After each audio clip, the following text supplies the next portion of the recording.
A lonely rancher takes in a desperate bride rejected at the railway station, standing against a powerful banker and town gossip to protect her. But what truly shocked everyone wasn't their unusual arrangement. It was what happened next. The first thing Thomas felt that morning was pain. His back ached as he rolled out of bed in his empty house. Sunlight streamed through the dusty window, lighting up dancing specks in the air. Thomas hadn't bothered to clean in weeks. What was the point when nobody ever visited? He splashed cold water on his face, the shock waking him fully. In the cracked mirror, a stranger with tired eyes looked back.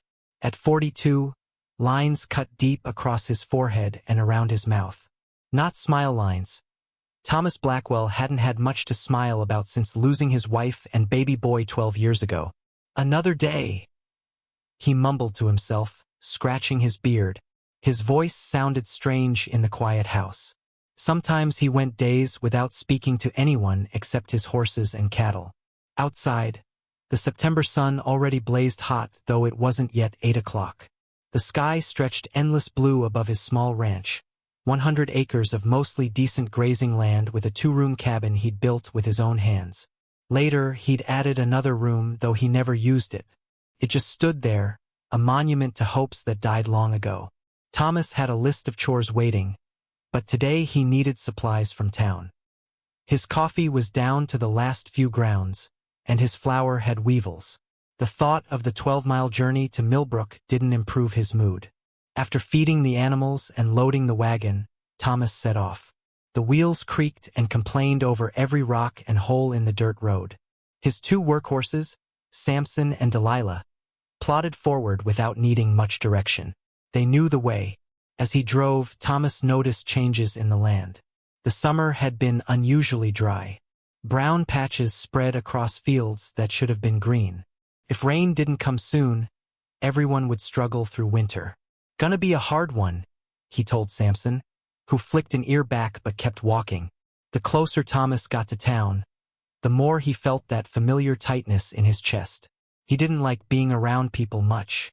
They asked too many questions, gave him looks of pity or worse, tried to introduce him to sisters, cousins, or friends who needed a good man.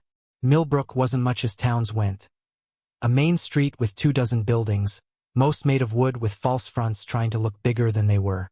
The general store, saloon, and bank stood at the center, with smaller shops and houses spreading outward like ripples in a pond. Thomas usually timed his visits to avoid the train's arrival. Too many people, too much noise and bustle. But today, as he approached the outskirts of town, he heard the distant whistle blowing. "Just our luck," he grumbled. Now he'd have to wait for the commotion to die down before he could get his supplies in peace. The train station sat at the east end of town, a simple wooden platform with a small building where Elijah Jones, the station master, sold tickets and handled telegrams.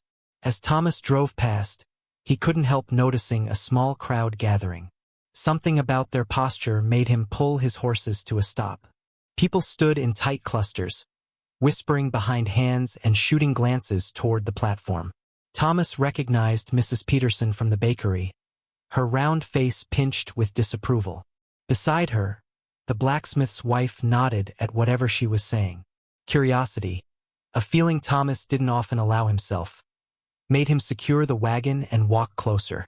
"Afternoon, Thomas," called Elijah, stepping off the platform. His gray hair stuck out from under his cap, and his railroad uniform looked like he'd slept in it. "Didn't expect to see you in town on train day." "Needed supplies," Thomas replied. "What's everyone looking at?" Elijah spat a stream of tobacco juice into the dust. "Another mail-order bride," he said, keeping his voice low. "Third one this month. This one's for Harrison. Willard Harrison." The name made Thomas's jaw tighten. Harrison owned the bank that held the mortgage on Thomas's ranch, along with half the businesses in town. A wealthy man who flaunted his money with fancy clothes and a big house on the hill. Twice widowed already, though no one spoke about how his wives had died. "Poor girl doesn't know what she's in for," Elijah added. "Man's gone through 2 wives already." Before Thomas could respond, the train whistle blew again. Closer now. Black smoke puffed into the clear blue sky as the engine rolled into view. Metal wheels screeched against the tracks as the train slowed. Something made Thomas stay instead of continuing to the store. Maybe it was the memory of his own arrival in Millbrook 15 years ago, young and full of dreams with his new bride beside him. Maybe it was just the break in his lonely routine. The train hissed to a stop, belching steam that wrapped around the platform like morning fog. Passengers began stepping down. A drummer with sample cases, a family with 3 tired children, a young man in a city suit looking anxiously around. And then she appeared. She stepped carefully from the train car, one gloved hand gripping the rail. The first thing Thomas noticed was how she held herself. Straight-backed and proper, but something in her eyes looked ready to bolt like a spooked horse. Her blue traveling dress had seen better days, its hem dusty and wrinkled from the journey. She wore a sensible bonnet that couldn't quite contain her honey-brown hair, strands of which had escaped to frame a face that looked too young for the serious expression it wore. In one hand, she clutched a small valise like it contained everything she owned in the world. Maybe it did. As she scanned the platform, Thomas saw hope flicker across her face, quickly replaced by uncertainty. She was looking for someone who wasn't there. "Miss Charlotte Edwards?" Elijah called, stepping forward with a telegram in hand. The young woman's shoulders straightened even more, if that was possible. "Yes, sir. That's me." Even from where he stood, Thomas could hear the slight tremble in her voice. Not fear exactly, but the sound of someone forcing themselves to be brave. "I'm here to meet Mr. Harrison," she added, her words carrying a trace of an Eastern accent. Elijah's weather-beaten face tightened. He twisted his cap in his hands, never a good sign. "I'm afraid there's been a situation, Miss Edwards. Mr. Harrison sent word this morning. He's changed his mind about the arrangement." The color drained from the young woman's face. For a long moment, she stood frozen on the platform as whispers rippled through the onlookers. Thomas saw several women exchange looks of smug satisfaction. Others showed pity, but no one stepped forward. Charlotte Edwards blinked rapidly, her chin lifting as she fought for composure. "I see," she said, her voice now barely audible over the hissing of the cooling train. "And the next train east?" "Not for 3 days, ma'am. We only get the eastbound on Tuesdays and Fridays." The woman's white-knuckled grip on her valise tightened. "Is there somewhere I might stay until then?" Elijah shuffled uncomfortably, avoiding her eyes. "The boarding house is full with the harvest hands, and the hotel." He didn't need to finish. Everyone knew Harrison owned the hotel. Charlotte Edwards stood alone on that platform, a stranger in a strange place, rejected before she'd even had a chance. Something about her dignified struggle to maintain composure stirred a feeling in Thomas he thought long buried. He found himself stepping forward before he'd formed a clear thought. "I have a spare room, ma'am," he heard himself say. "It's not much, but it's clean." Every head turned his way, including Charlotte's. Her blue eyes widened with surprise, and something that might have been suspicion. "That's very kind, but I couldn't possibly," she began. "It's 12 miles out of town," Thomas continued, suddenly aware of the stairs. "My ranch. The room's been sitting empty for years. You're welcome to it until the train comes." Mrs. Peterson gasped dramatically. The whispers grew louder. "Thomas Blackwell," she hissed. "What are you thinking? It wouldn't be proper." But Thomas kept his eyes on Charlotte, whose face showed a battle between pride and practicality. "I don't accept charity, Mr. Blackwell," she said quietly. "It's not charity," he replied. "I could use help around the place. Consider it a fair trade, work for room and board for 3 days." For the first time, a hint of a smile touched her lips. "In that case, I accept your offer, sir." And just like that, Thomas Blackwell's quiet, lonely life changed course, though neither he nor Charlotte Edwards could possibly imagine how completely. "Get in. Quick." Thomas Blackwell's urgent voice cut through Charlotte's swirling thoughts as fat raindrops began pelting the wagon. She hadn't noticed the dark clouds gathering during their silent journey from town. Charlotte scrambled onto the wooden seat, clutching her valise against her chest like armor. The heavens opened with perfect dramatic timing, as if to wash away her old life and drench her in this strange new reality. "Won't last long," Thomas said, the first words he'd spoken in nearly an hour. "These summer storms blow through fast." Charlotte nodded stiffly, raindrops sliding down her cheeks, mixing with tears she refused to acknowledge. What choice did she have but to trust this stranger? A man who lived alone miles from town, who now controlled her fate until the eastbound train arrived. Lightning cracked across the sky, illuminating Thomas's profile. In that brief flash, Charlotte studied him. Weathered skin stretched over strong bones, eyes focused straight ahead, hands steady on the reins. Not handsome like Willard Harrison had appeared in his photographs, but solid. Dependable looking, but appearances lied.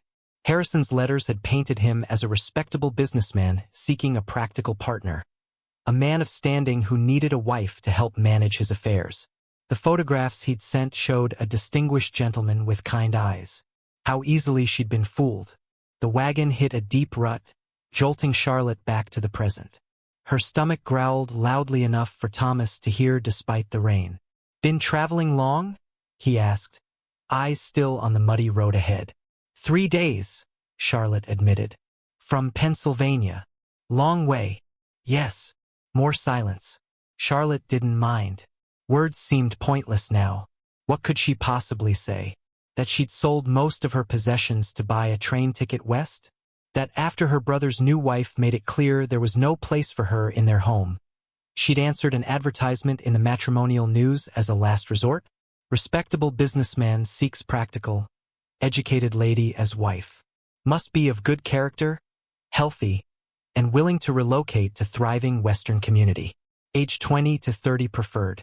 How desperate she must have seemed in her reply. How pathetic.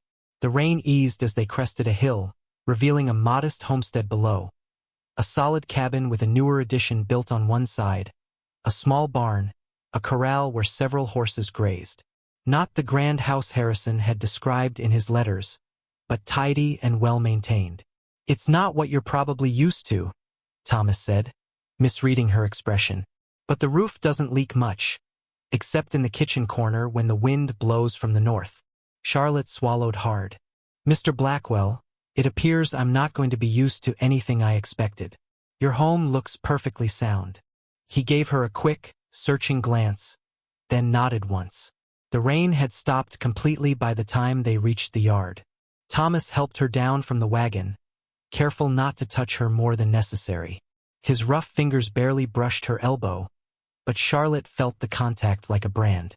How long since anyone had touched her, even so innocently.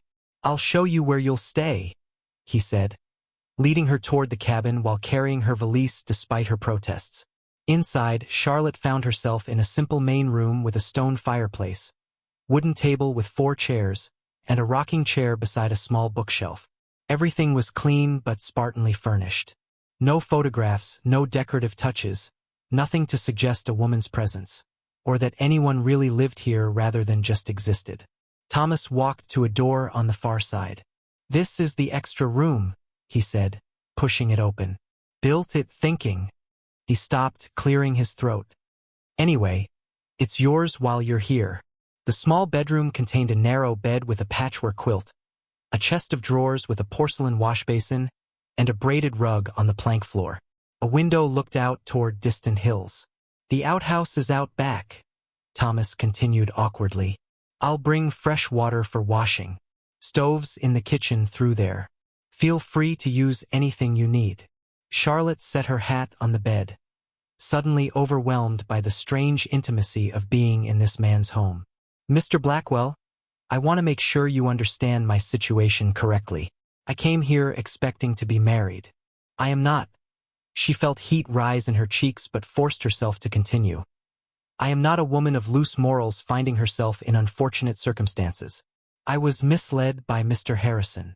Thomas's expression didn't change. "Never thought otherwise, Miss Edwards. Nevertheless, people will talk. Your reputation—" "Got no reputation to speak of," he interrupted. "Keep to myself mostly. Don't much care what folks in town think." Charlotte smoothed her rumpled skirt. Well, I care about mine. I'll work for my keep as agreed, but I'll be on that train Friday. Something flickered across Thomas's face. Relief, perhaps? Of course. Now, you must be hungry. I was going to make a simple supper. Please allow me, Charlotte said quickly. I'm a capable cook. It's the least I can do. In the small kitchen, Charlotte found meager supplies: beans, flour, coffee, some salted pork. She managed to create a passable meal while Thomas tended his animals. They ate mostly in silence, but it wasn't as uncomfortable as Charlotte expected. After supper, Thomas brought her a lamp. I rise at dawn, he said, but sleep as long as you need. You've had a difficult day. Once alone in the spare room, Charlotte finally allowed her carefully maintained composure to crack. Tears came in a flood as she curled on the unfamiliar bed, muffling her sobs in the quilt. Everything she'd planned, every hope she'd cautiously nurtured during that long train journey west, all destroyed before she'd taken 10 steps in Millbrook. Morning light filtered through the window when Charlotte next opened her eyes. For a moment, she was disoriented. This wasn't the train, nor any place she recognized. Then yesterday's events crashed back.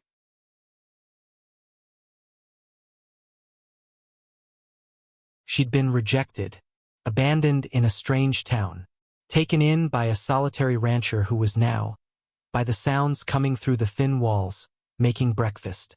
Charlotte rose quickly, smoothing her hair and changing into her one other dress, a simple brown cotton that had seen better days. She wouldn't appear helpless or ungrateful. In the kitchen, Thomas stood at the stove, his back to her. Coffee's hot, he said without turning. Figured you might want some after your journey. Thank you, Charlotte said, composing her face into what she hoped was a pleasant, neutral expression. Mr. Blackwell, I meant what I said about working. Can cook, clean, mend. I was raised on a farm before. She trailed off, unwilling to share more of her history. Thomas turned, studying her with those steady gray eyes. Call me Thomas, he said finally. And there's plenty needs doing around here, if you're sure. Completely sure. Charlotte squared her shoulders. I've never been afraid of hard work, Mr. Thomas. His mouth twitched in what might have been the beginning of a smile. Then we'll get along fine, Miss Edwards. Charlotte, she corrected. If they were to be on a first-name basis, it would go both ways. After breakfast, Charlotte tackled the cabin with fierce energy, as if she could scrub away her humiliation along with the dust. She found a certain satisfaction in bringing order to the neglected space. The physical labor kept darker thoughts at bay. By midday, Thomas returned from checking his cattle to find the main room transformed. Floors swept, surfaces dusted, everything arranged with care. You didn't have to do all this, he said, sounding almost distressed. I wanted to, Charlotte replied simply. Being busy helps. Thomas nodded as if he understood perfectly. Got some mending if you're looking for more to do. Shirts mostly. Never was much good with a needle. That afternoon, as Charlotte sat on the porch carefully repairing a worn shirt, she noticed Thomas watching her from where he worked in the corral. Not in a way that made her uncomfortable, but with a kind of puzzled wonder, as if he couldn't quite believe she was real. When their eyes met, he quickly looked away, returning to his task with renewed focus. That night, Charlotte slept more easily. Whatever happened next, she at least had these few days to gather her strength and make plans. Maybe this strange detour was a blessing in disguise. Time to consider her next steps rather than rushing back east in shame. On the second morning, Thomas mentioned needing to check his western fence line. Might be gone most of the day, he said over breakfast. Will you be all right here alone? Of course, Charlotte assured him. I'm quite capable of looking after myself. He nodded, looking relieved not to have to worry about entertaining her. If anyone comes by, not that they would, just tell them I'll be back by sundown. Charlotte watched him ride away, a solitary figure growing smaller against the vast landscape. How empty his life seemed. Yet he'd opened his home to a stranger without hesitation. She was halfway through baking bread when hoofbeats announced a visitor. Through the window, Charlotte saw an expensive buggy pull up. Driven by a well-dressed man she instantly recognized from his photographs, Willard Harrison. Her stomach knotted as she wiped flour from her hands. What could he possibly want? Harrison tied his horse and approached the cabin, his polished boots incongruous against the dusty yard. Charlotte stepped onto the porch before he could knock, unwilling to let him enter what had briefly become her sanctuary. "Miss Edwards," Harrison said, removing his hat to reveal thinning hair pomaded flat against his skull. Up close, he looked older than in his photographs, with hard eyes despite his practiced smile. "I've come to rectify a misunderstanding." Charlotte clasped her hands to hide their trembling. "I believe the situation was made perfectly clear at the station, Mr. Harrison." "A regrettable incident," he said smoothly. "Business concerns required my attention. But I've reconsidered." Charlotte felt cold despite the warm day. "Reconsidered?" Harrison stepped closer, lowering his voice confidentially. "You're an attractive woman, Miss Edwards. Perhaps not suitable as a banker's wife. Your background is rather rustic, after all. But I might have another arrangement to propose." The implication hung in the air between them. Charlotte's shock quickly turned to white-hot anger. "Mr. Harrison," she said, her voice deadly quiet, "I came west as a respectable woman answering an advertisement for marriage. I remain a respectable woman despite your rejection. If you're suggesting what I think you are, please leave immediately." Harrison's smile vanished. "You misunderstand your position.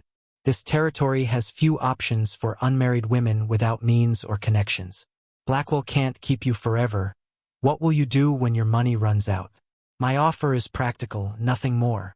"My arrangements are no longer your concern," Charlotte replied, fighting to keep her voice steady. "Good day, Mr. Harrison." Harrison's face darkened. "Living alone with Blackwell hasn't damaged your reputation already? People are talking, Miss Edwards." "Let them talk," Charlotte said, though her heart pounded at the truth in his words. "Mr. Blackwell has shown me nothing but kindness and respect, something you know nothing about." "You'll regret this self-righteousness," Harrison said, jamming his hat back on his head. "Blackwell's already on thin ice with the bank. Don't think your presence here will help his situation." As the buggy disappeared down the road, Charlotte sank onto the porch steps, shaking with reaction. What had she done? Had she just made an enemy of the most powerful man in the area? And worse, had she now put Thomas in danger because of her pride? When Thomas returned at sunset, Charlotte hesitated to tell him about Harrison's visit. But as they sat down to supper, she knew she couldn't keep it from him. "Mr. Harrison came today," she said simply. Thomas went still, his fork halfway to his mouth. What did he want? Charlotte felt heat rise in her cheeks.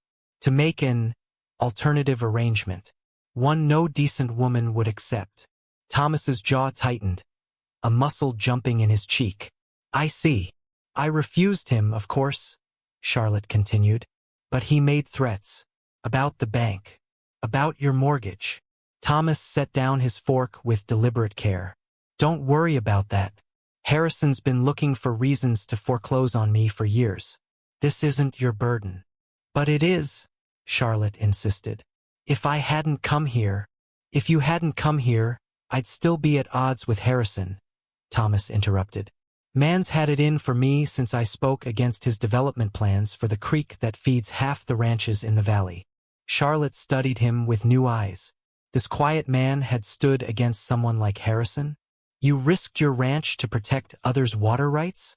Thomas shrugged, clearly uncomfortable with her attention. "It was the right thing. Water belongs to everyone, not just those with money."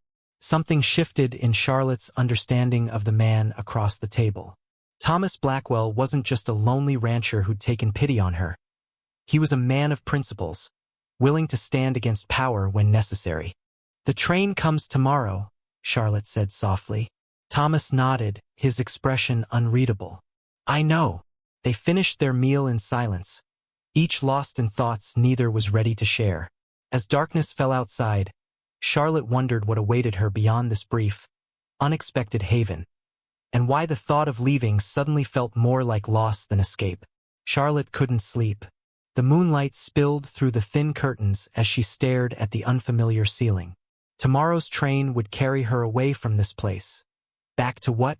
Shame? Poverty? Her brother's wife's contempt? Thunder rumbled in the distance. The weather had been turning all evening, dark clouds building on the horizon like a warning. Charlotte slipped from bed and padded to the window. Lightning flashed, briefly illuminating the yard, the barn, the distant hills. She'd already packed her valise. Not that unpacking had taken long. 2 dresses, undergarments, a hairbrush, and the small photograph of her parents were her only possessions. The letter from her brother with the money for a fresh start elsewhere was tucked safely in her pocket. Enough to get her to Denver, perhaps. Or California. Another rumble closer now. The wind picked up, rattling the window frame. Charlotte hugged herself against a sudden chill. In just hours, she would leave this strange interlude behind. She should feel relieved. Instead, a hollow sensation spread through her chest. Thomas had been so quiet at supper, even more than usual. After Harrison's visit and her revelation about it, something had changed between them. Not just the banker's threats. Something else, something unspoken that hung in the air like the coming storm. A crash from outside startled her. Charlotte rushed to the window again. In the next lightning flash, she saw the barn door swinging wildly, torn from its top hinge by the wind. Rain began pelting the glass like tiny stones.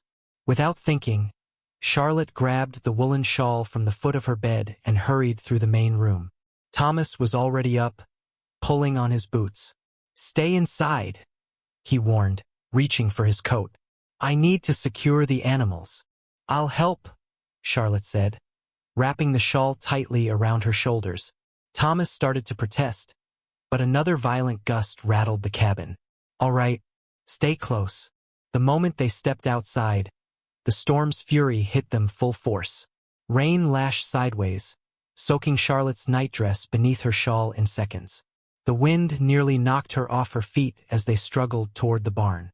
Inside, the horses whinnied nervously, stomping and tossing their heads.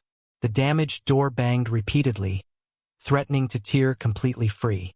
"Hold this," Thomas shouted over the storm, handing Charlotte a lantern. He wrestled with the heavy door, trying to force it back into position. "There's rope on that hook. Grab it." Charlotte fumbled for the coiled rope, her cold fingers clumsy with haste.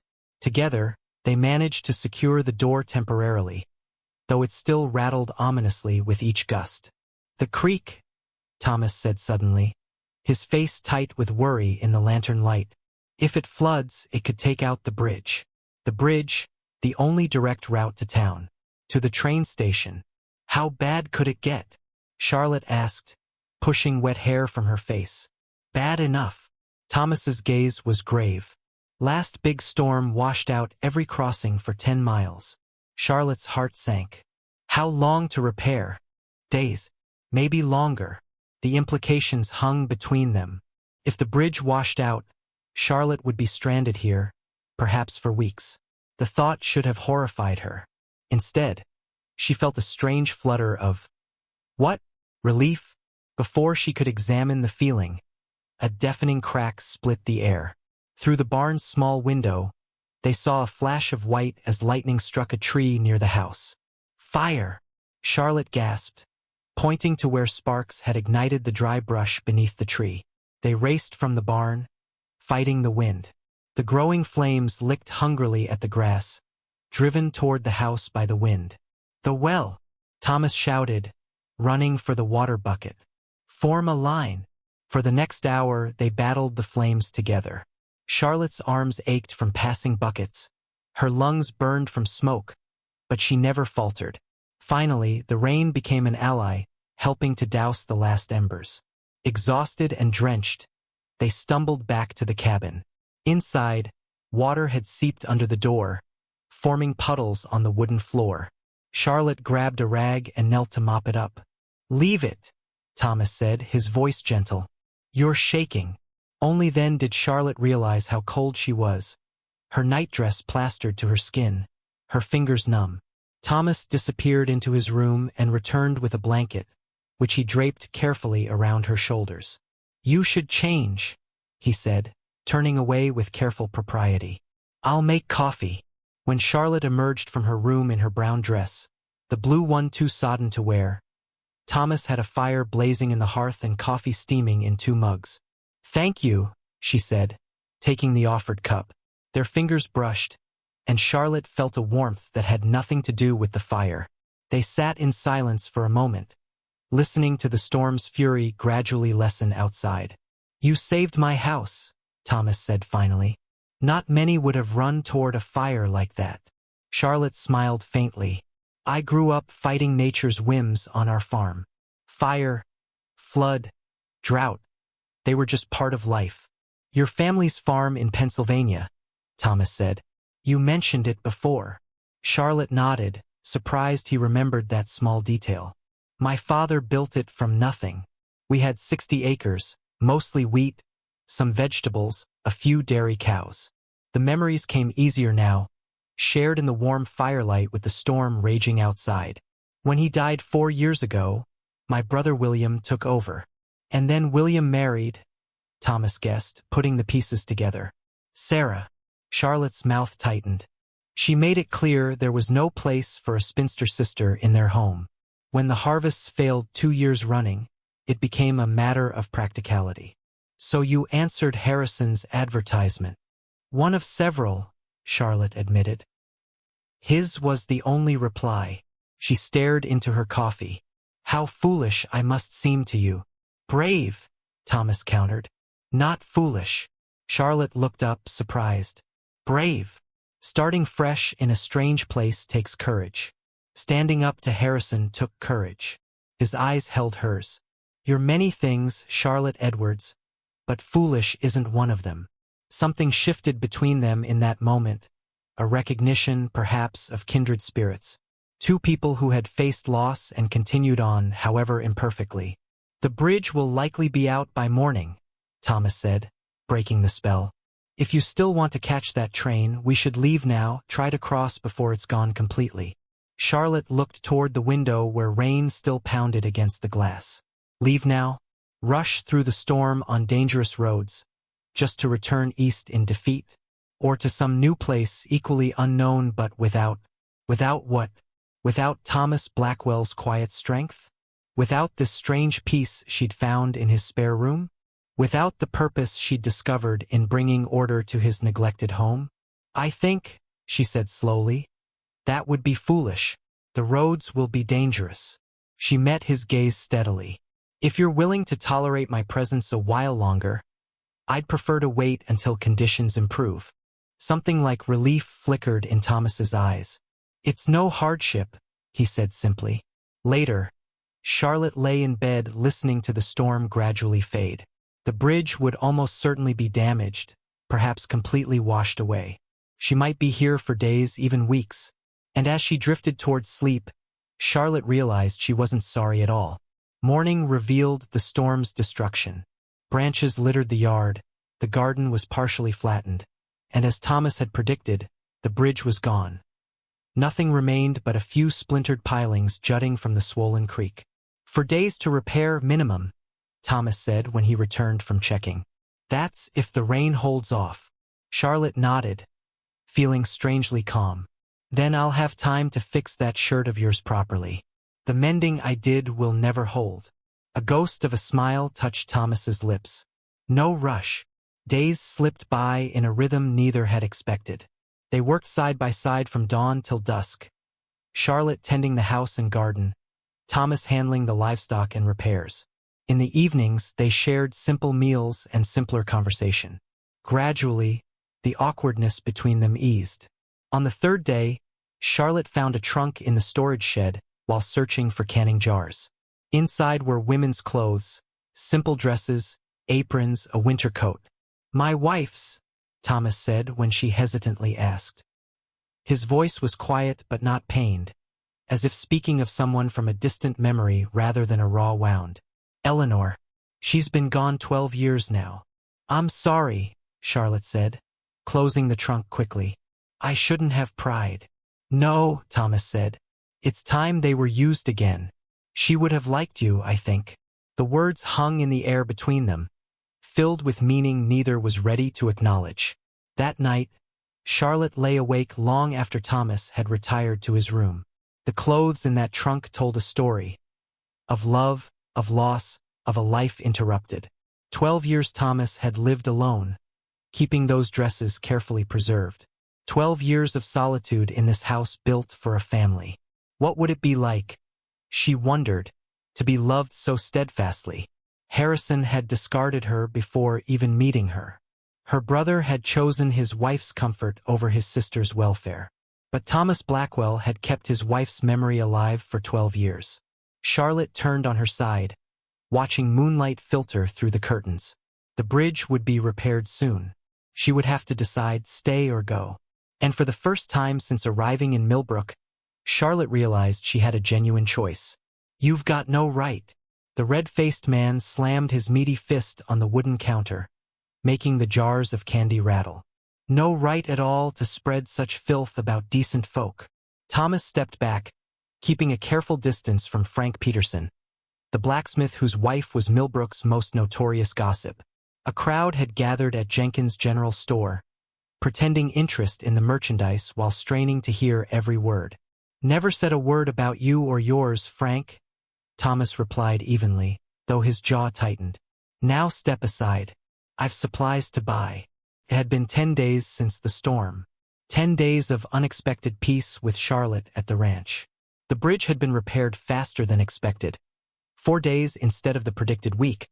But still, Charlotte had stayed. Neither had mentioned the eastbound train that had come and gone twice now. Today was Thomas's first trip to town since before the storm, and the reception had been exactly what he'd feared.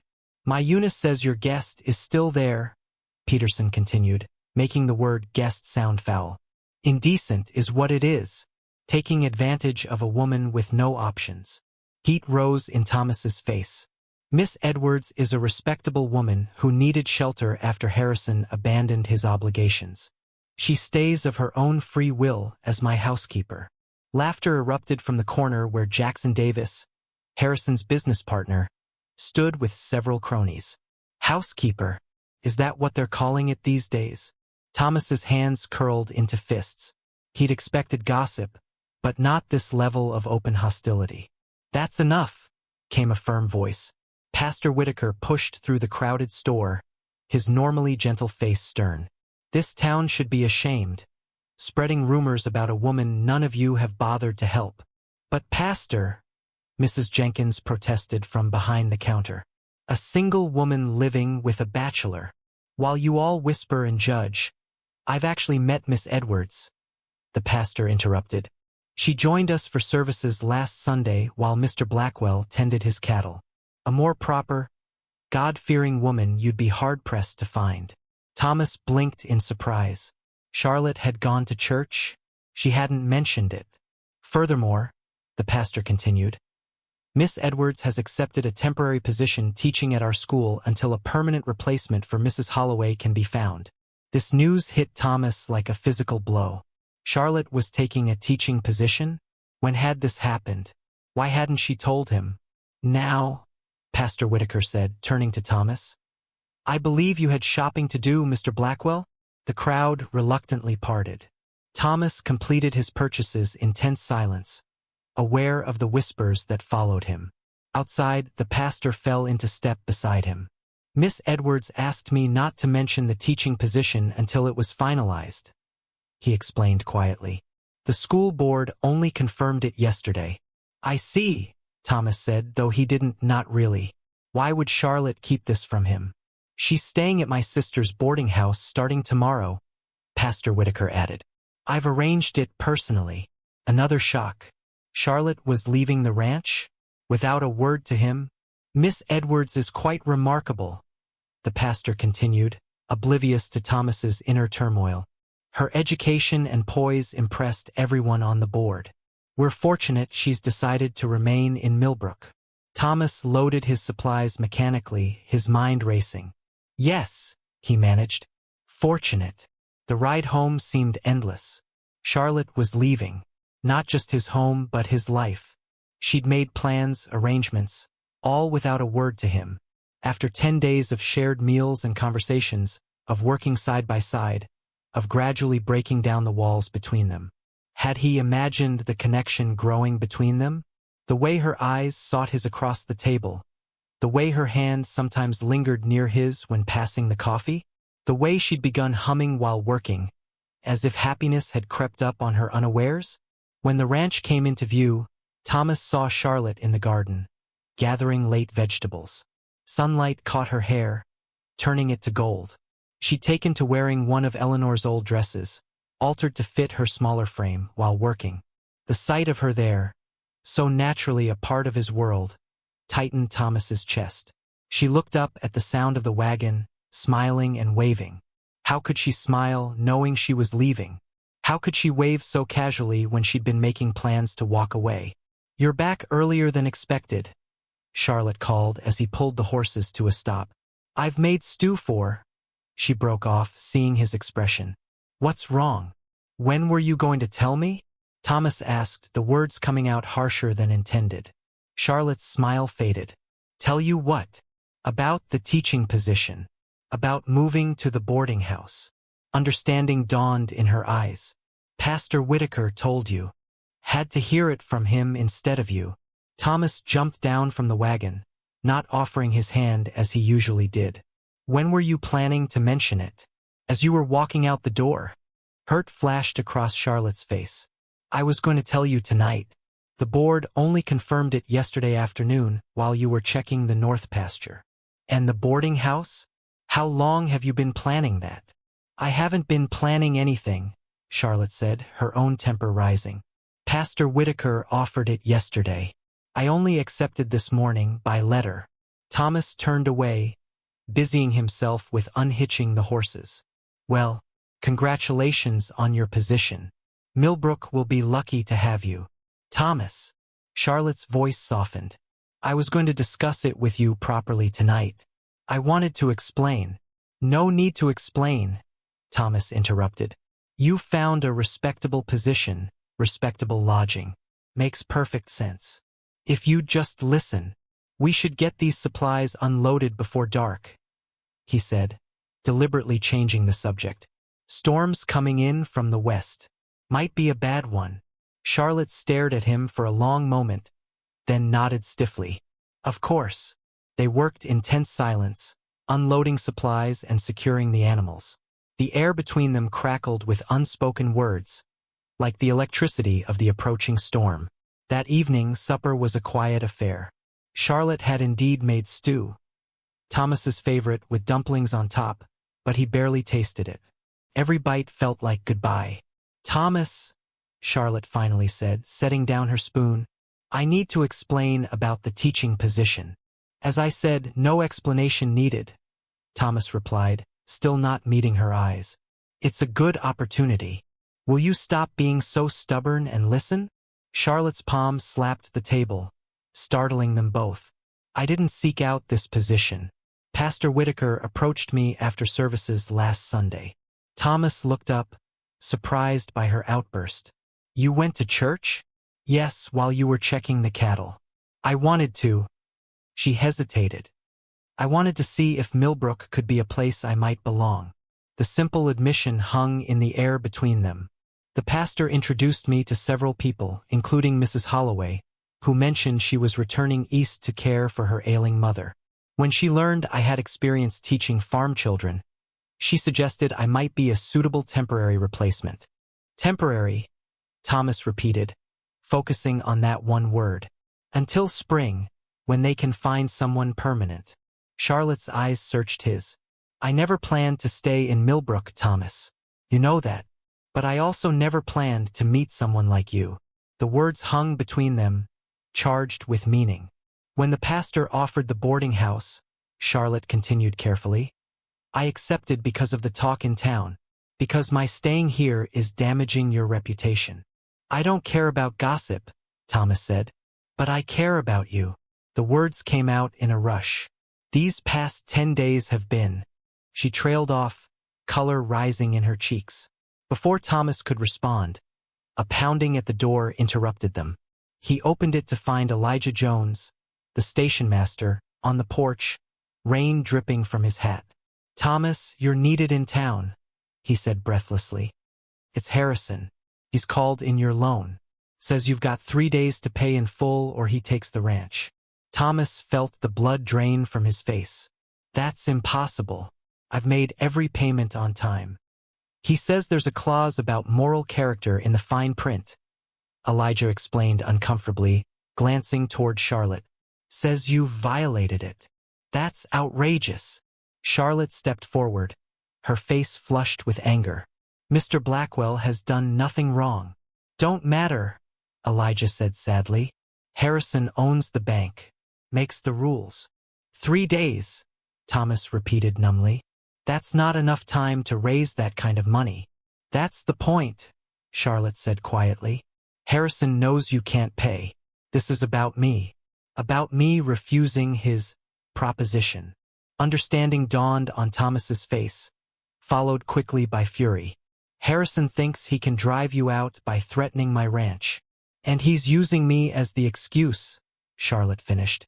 "Oh, Thomas, I'm so sorry. This is all my fault." "No." Thomas's voice was firm. "This is Harrison's doing, not yours." Elijah shifted uncomfortably. "Town meeting tomorrow at noon. Harrison's bringing it before the business association. Thought you should know." After Elijah left, Thomas and Charlotte stood in silence, the implications of this new threat hanging between them. "I'll leave first thing in the morning," Charlotte finally said. "Move to the boarding house early. Perhaps if I'm not here."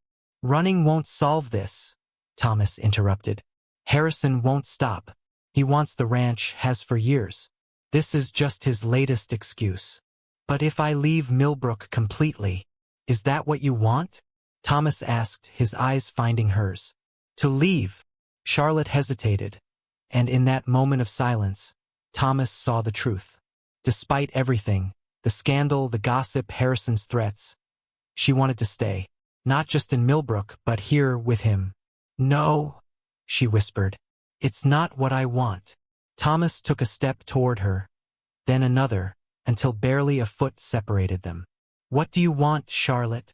Instead of answering, Charlotte closed the distance between them, her hand reaching up to touch his cheek. The simple contact held more meaning than 1,000 words. "I want to stay," she said simply, "but not at the cost of your ranch." Thomas covered her hand with his own. "Then we fight," he said. "Together." Outside, the storm broke at last, rain lashing against the windows. But inside, something else entirely had broken. The final barrier between two wounded hearts finding unexpected sanctuary in each other. As Thomas gently drew Charlotte into his arms, neither spoke of the challenges facing them. Harrison's threats, the town's judgment, the uncertain future. For this moment, it was enough to acknowledge the truth that had been growing between them since that first day at the train station. Whatever came next, they would face it as one. The town hall buzzed with angry voices. Thomas stood at the back, his hat in his hands, watching as Willard Harrison commanded the room from behind the mayor's desk. Charlotte waited outside. They'd agreed it would be better if she didn't attend. This fight was Thomas's to face. "It's a simple matter of community standards," Harrison was saying, his voice smooth as silk. "Blackwell has openly flouted decency by housing an unmarried woman. The moral character clause in his loan agreement is quite clear." Thomas studied the faces around him. Some neighbors avoided his eyes, uncomfortable with the public accusation. Others nodded along with Harrison's words, their judgment already decided. A few, like old Jim Cooper who owned the livery stable, looked skeptical. 3 days isn't reasonable time to repay a loan of that size," Jim spoke up. "Man's never missed a payment." Harrison's smile didn't reach his eyes. "The terms were agreed upon when Mr. Blackwell signed the papers. The bank is simply exercising its rights." "Seems mighty convenient timing," Jim pressed. "Right when you're looking to expand your cattle operation west of town. Right where Blackwell's ranch sits." A murmur spread through the crowd. Thomas hadn't known about Harrison's expansion plans, but it made perfect sense. His land bordered the creek water access Harrison would need. My business dealings are not the subject of this meeting, Harrison said sharply. The subject is Blackwell's flagrant disregard for propriety.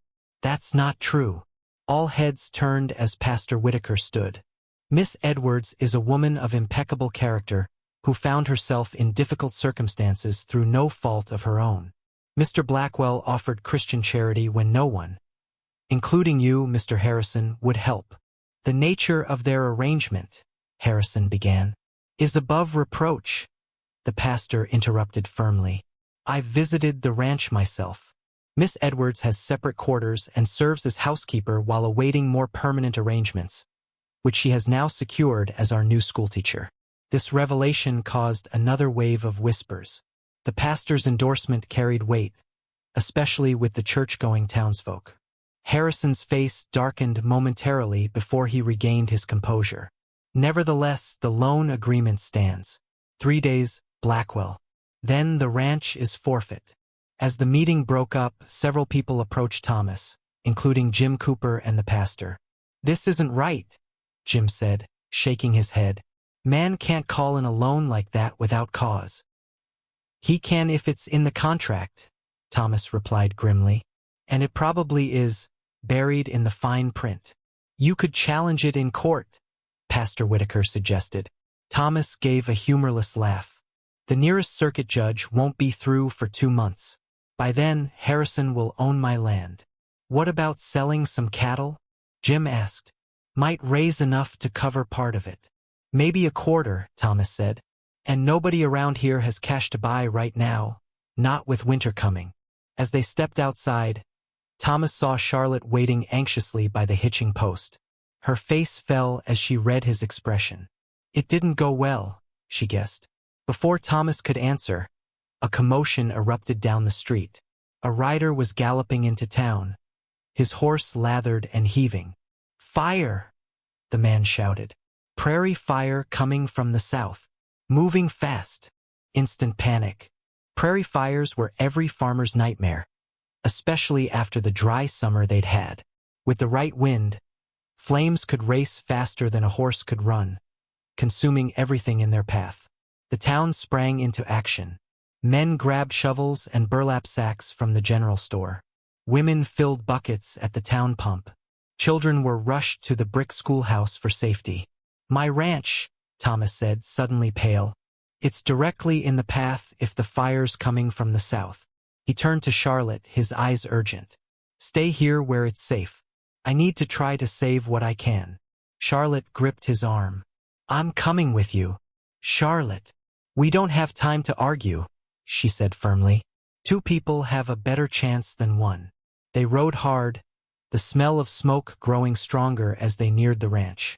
The horizon had turned an ominous orange-red, dark smoke billowing upward.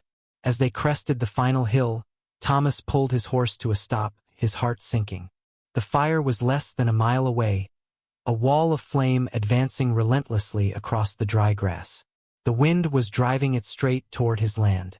We need to create a fire break, Thomas said, jumping from his horse. There's no time to save everything. We focus on the house and barn.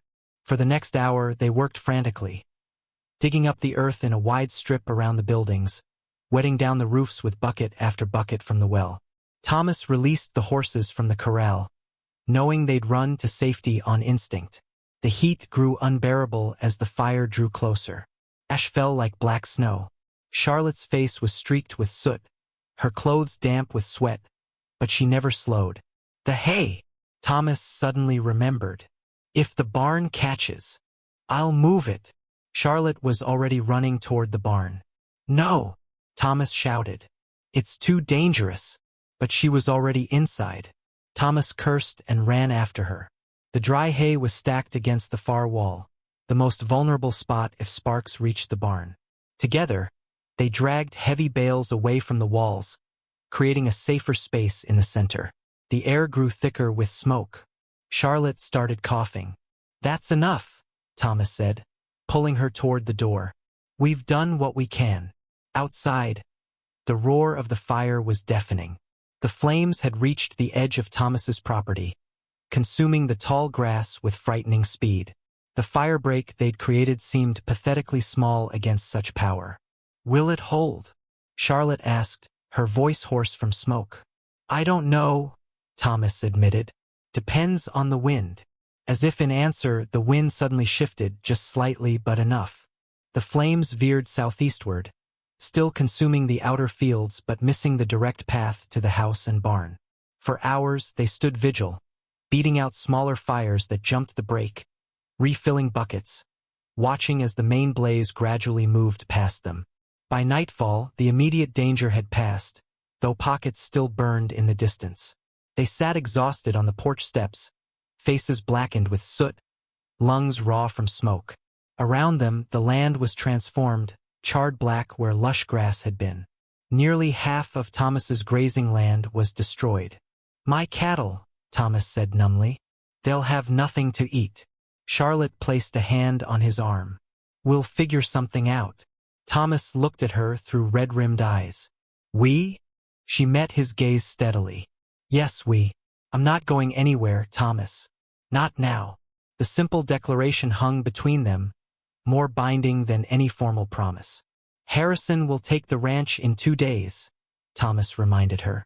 "Fire or no fire." Charlotte was quiet for a moment. Then, "What if he couldn't?" "What do you mean?" "Pastor Whitaker said something at church about Harrison's bank being examined by government inspectors next week. Something about new banking regulations." Thomas straightened. "Harrison never mentioned that." "Maybe that's why he's in such a hurry to call in your loan," Charlotte suggested, "before anyone can look too closely at his practices." For the first time in days, Thomas felt a glimmer of hope. "If we could delay just a week." "Exactly," Charlotte said. "We just need time." As darkness settled fully over the burned landscape, they began to form a plan. One born of desperation, perhaps, but a plan nonetheless. One that might just save everything they'd both come to cherish. And as Thomas looked at Charlotte in the fading light, her determination matching his own, he realized something. This woman who had arrived with nothing had somehow given him everything that mattered. Willard Harrison slapped his riding crop against his polished boot, his impatience growing with each passing minute. The bank clock showed 5 minutes to noon, the deadline for Thomas Blackwell to pay his loan or forfeit his ranch. "He's not coming," Davis, Harrison's business partner, said with satisfaction. "Smart man would know when he's beaten." Harrison wasn't so sure. Something about Blackwell's calm at the town meeting had bothered him. The man should have been desperate, pleading for more time. Instead, he'd been almost confident. And then there was the matter of Charlotte Edwards. Harrison still burned with humiliation at her rejection. Women didn't refuse Willard Harrison, especially not penniless spinsters with no prospects. Yet she had, and chosen a dirt-poor rancher instead. "Sir," the bank clerk interrupted his thoughts. "There's someone here to see you." Harrison turned, expecting Blackwell, but instead found himself facing Judge Wilson, the circuit judge who wasn't due in town for another month. "Judge," Harrison said, recovering quickly from his surprise. "This is unexpected. We weren't expecting you until I received an urgent letter regarding bank practices in Millbrook," the judge said, his stern face revealing nothing. "Seemed important enough to adjust my circuit." Harrison's mouth went dry. The banking inspectors weren't due for another week. He'd planned to have Blackwell's land secured by then, the questionable loans hidden in legitimate transactions. "I'm conducting official business today," Harrison said smoothly. "Perhaps we could meet tomorrow." The bank door opened again. This time it was Blackwell, with Charlotte Edwards beside him. Behind them came Pastor Whitaker and Jim Cooper, and most surprising of all, Edward Thompson, president of the larger regional bank in Henderson County. "Right on time," Judge Wilson said, checking his pocket watch. "Shall we proceed with this hearing?" "Hearing?" Harrison sputtered. "What hearing?" "Concerning your bank's lending practices, specifically calling in loans without proper cause," the judge replied calmly. "Mr. Thompson has kindly agreed to review your books as an expert witness." Harrison felt the blood drain from his face. "This is ridiculous." Blackwell signed a contract with a moral character clause. He violated it by housing an unmarried woman. About that, Pastor Whitaker stepped forward. I've brought the church registry.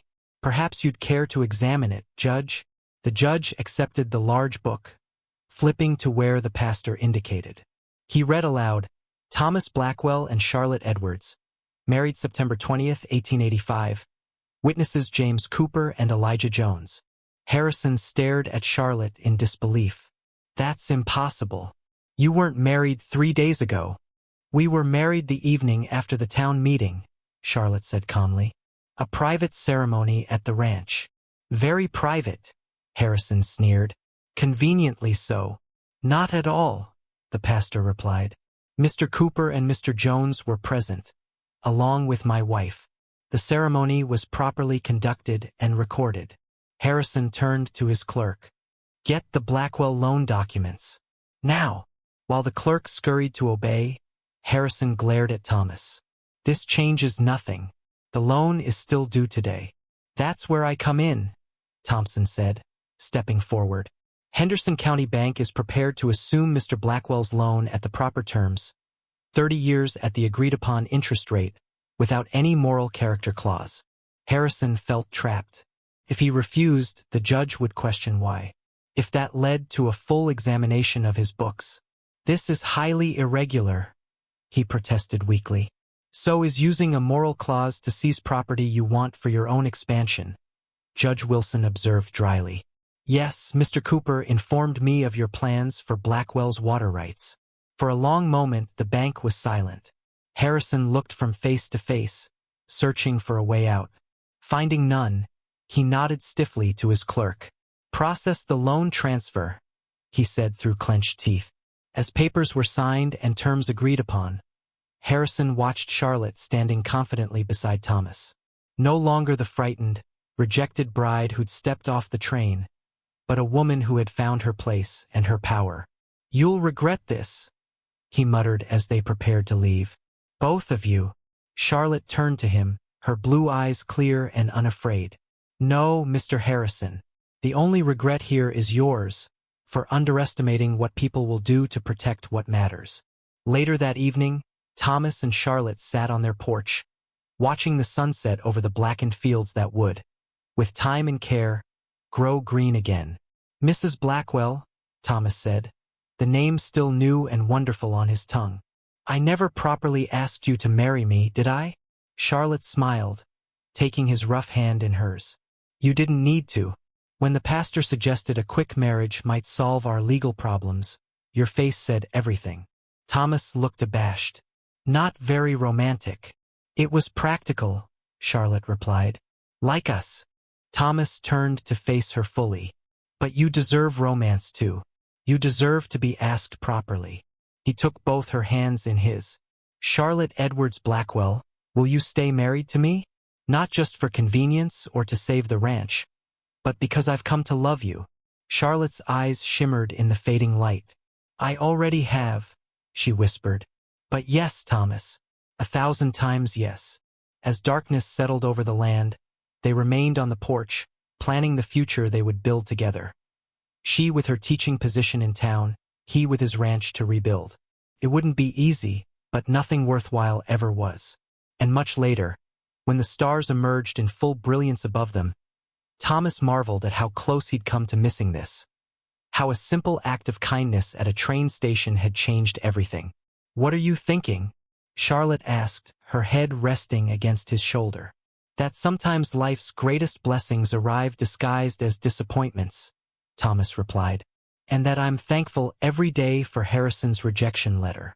Charlotte laughed, the sound carrying across the night. So am I, she said. So am I. Inside the house that was now truly a home, a lamp burned warmly in the window, a beacon in the darkness, much like the hope that had grown between two lonely souls who had found each other against all odds.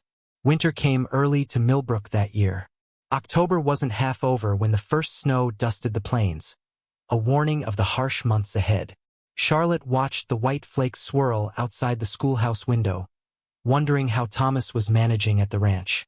The fire had burned nearly half their grazing land, forcing difficult decisions about which cattle to keep and which to sell at rock-bottom prices. Mrs. Blackwell? A small voice pulled Charlotte from her thoughts. I finished my sums. 8-year-old Mary Taylor stood beside Charlotte's desk, slate in hand, her face serious with concentration. Charlotte smiled and took the slate, quickly checking the neat rows of numbers. Excellent work, Mary, she said warmly. You're making wonderful progress. Pride bloomed on the little girl's face as she hurried back to her seat. Charlotte looked around the one-room schoolhouse at her 12 students, ranging from 6 to 14 years old.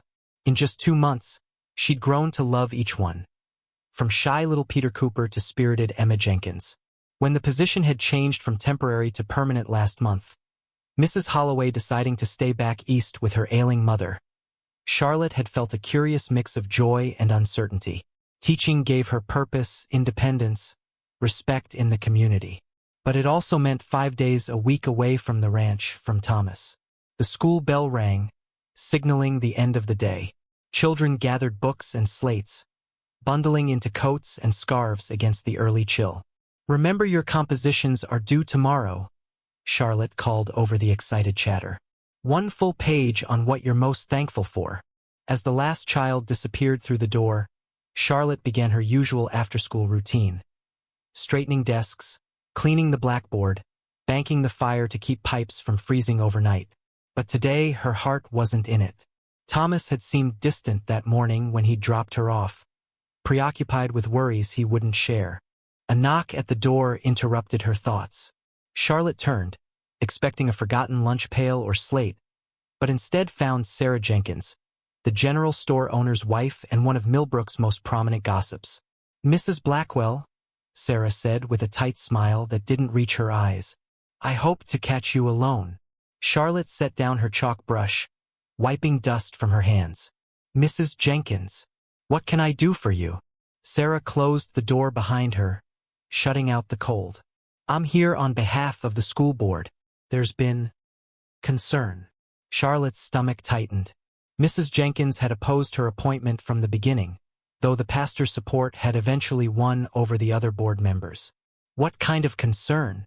Charlotte asked, keeping her voice level. Your living arrangements, Sarah replied bluntly. Commuting daily from that remote ranch, especially with winter coming. It's impractical and potentially dangerous. My husband drives me when the weather's poor, Charlotte said. We manage quite well. Sarah sniffed. That's another matter. Your marriage was rather sudden, wasn't it? Right when Mr. Harrison called in that loan. The implication hung in the air between them. Charlotte felt heat rise in her face but kept her composure. Mrs. Jenkins, my marriage is not the school board's concern. My teaching is. But it is our concern when our teacher might be snowed in for days, leaving children without instruction, Sarah countered. The board feels you should take rooms in town during the week. Mrs. Wilson has space in her boarding house. Charlotte stared at the woman in disbelief. You expect me to live apart from my husband 5 days a week? Many teachers do, Sarah said with false sympathy. It's quite common. Before Charlotte could respond, the door opened again, bringing a blast of cold air and Thomas with it. He removed his hat, nodding politely to Mrs. Jenkins. Afternoon, ma'am. Hope I'm not interrupting. Not at all, Sarah said, her tone suddenly honeyed. I was just discussing some school board business with Mrs. Blackwell. Thomas's eyes found Charlotte's, reading her distress instantly. Anything I should know about? Charlotte hesitated, then decided truth was best. Mrs. Jenkins says the board wants me to stay in town during the week. They're concerned about winter travel. Something flashed in Thomas's eyes. Hurt, perhaps, or anger. But his face remained calm. I see. And did the full board vote on this? Sarah shifted uncomfortably.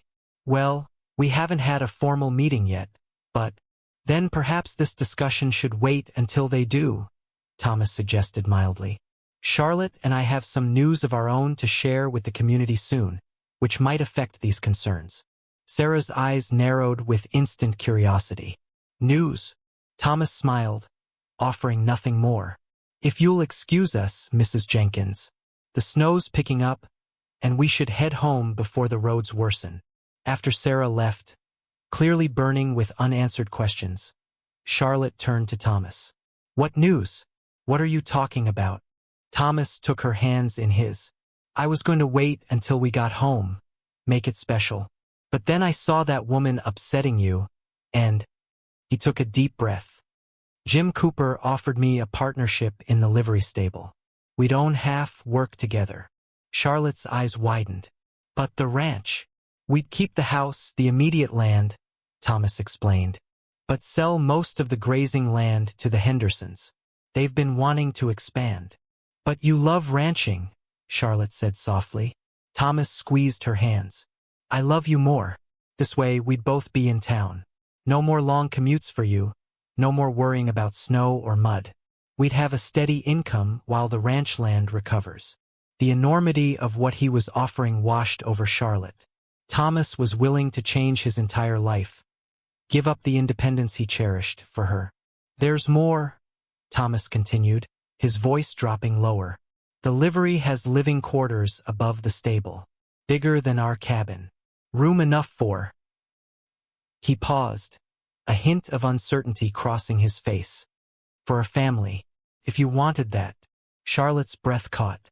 They hadn't discussed children. After her hasty marriage to save the ranch, she hadn't dared hope for more.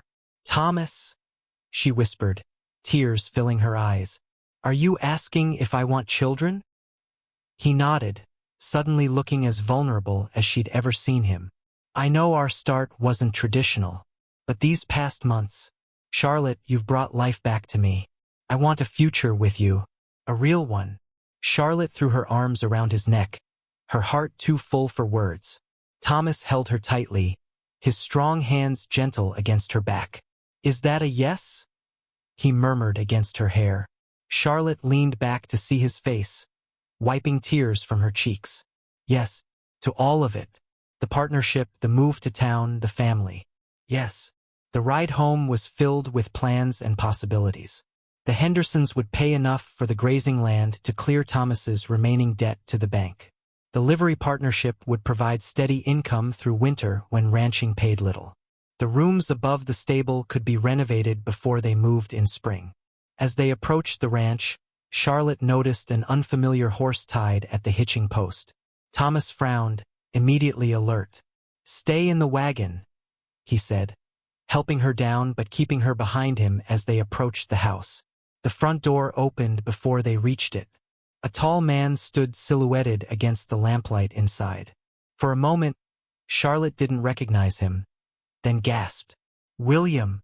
Her brother stepped onto the porch, hat in hands, looking older than his 30 years. Hello, Charlotte. Thomas tensed beside her. You're Charlotte's brother? What brings you all the way from Pennsylvania? William's eyes never left Charlotte's face. I came to find my sister, to bring her home. Home, Charlotte repeated, the word hanging in the frigid air between them. William, I am home. Her brother's weathered face showed no emotion, but his eyes, so like their father's, revealed his discomfort. This isn't what I meant when I sent money for a fresh start. Thomas stepped forward, offering his hand. Thomas Blackwell, Charlotte's husband. William hesitated before shaking it. William Edwards, surprised to hear my sister's married. Her letter mentioned teaching, not a husband. Charlotte felt heat rise in her cheeks despite the cold. She hadn't written to William about her marriage, partly from pride, partly fearing he wouldn't understand how much had changed in just a few months. Let's get out of this cold, Thomas suggested, his voice carefully neutral. Whatever's brought you here, Mr. Edwards, you're welcome to warm yourself inside. The cabin felt smaller with William's tall frame filling the front room. He stood awkwardly, taking in the simple furnishings, the feminine touches Charlotte had added. Curtains sewn from flour sacks, a braided rug by the hearth, wildflowers pressed and framed on the wall. Coffee, Charlotte offered, hanging her coat and moving toward the kitchen. Routine tasks would help calm her racing heart. Please, William said, finally removing his hat. It's been a long journey. While Charlotte busied herself at the stove, The men engaged in stiff conversation. About the weather, the journey west, the early snow. Thomas asked polite questions about Pennsylvania, about farming conditions back east. William answered in short sentences, his eyes constantly drifting to Charlotte. When they were finally settled at the table with steaming mugs, William cleared his throat. "Sarah's gone." The simple statement fell like a stone. Charlotte set down her mug with a thump. "Gone? What do you mean?" "Left me. Ran off with a traveling salesman 2 months ago."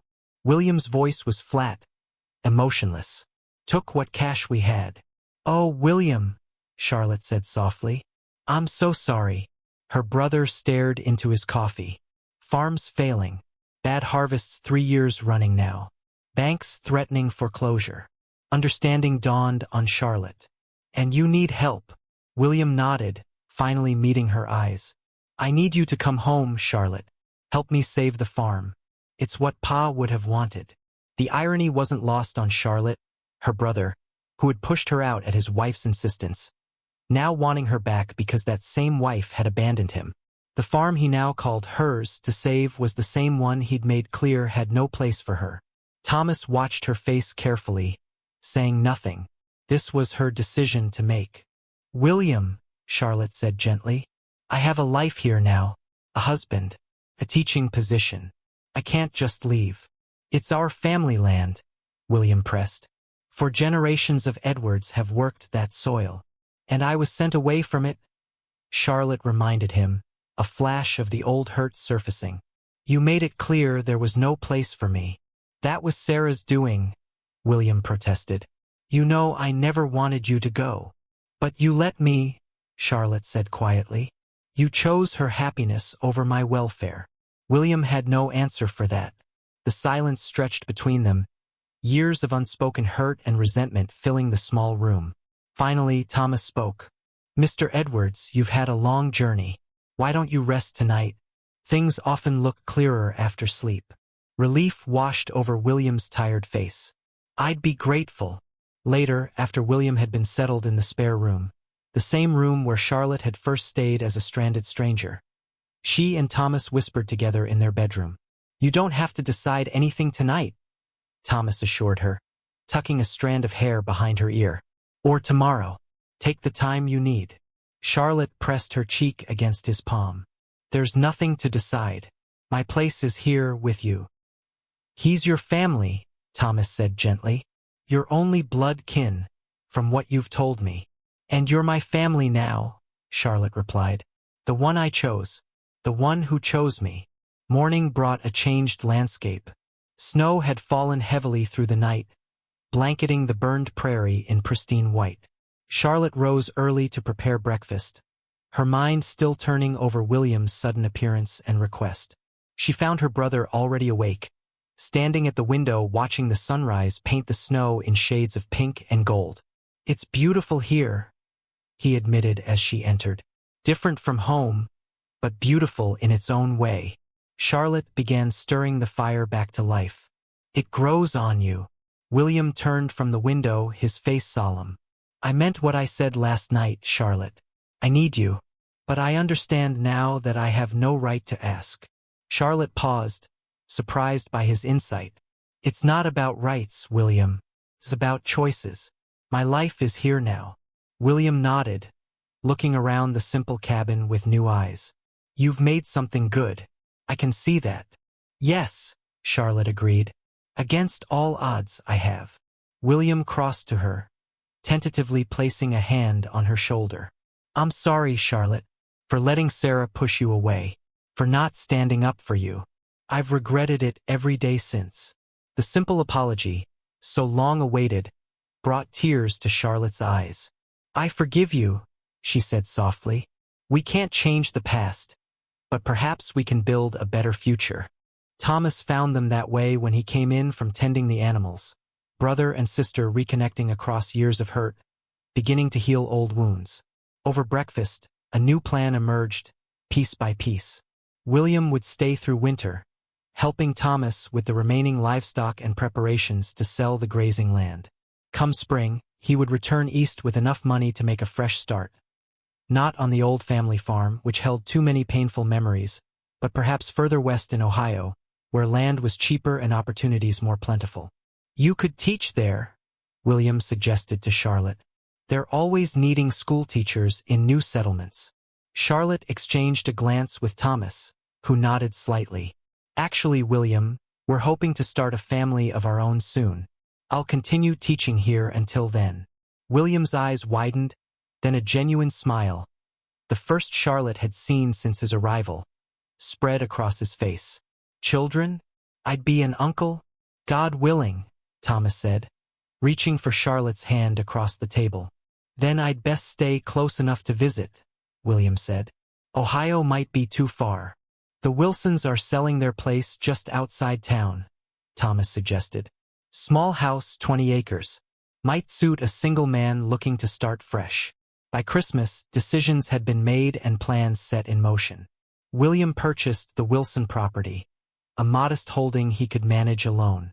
Thomas and Charlotte prepared to move to town in spring, taking up the partnership with Jim Cooper and the rooms above the livery stable. On Christmas Eve, as snow fell softly outside, the three of them gathered around the hearth in the cabin that had witnessed so much change in a single year. A toast, William proposed, raising his cup of cider. To new beginnings. To family, Thomas added, his arm around Charlotte's shoulders.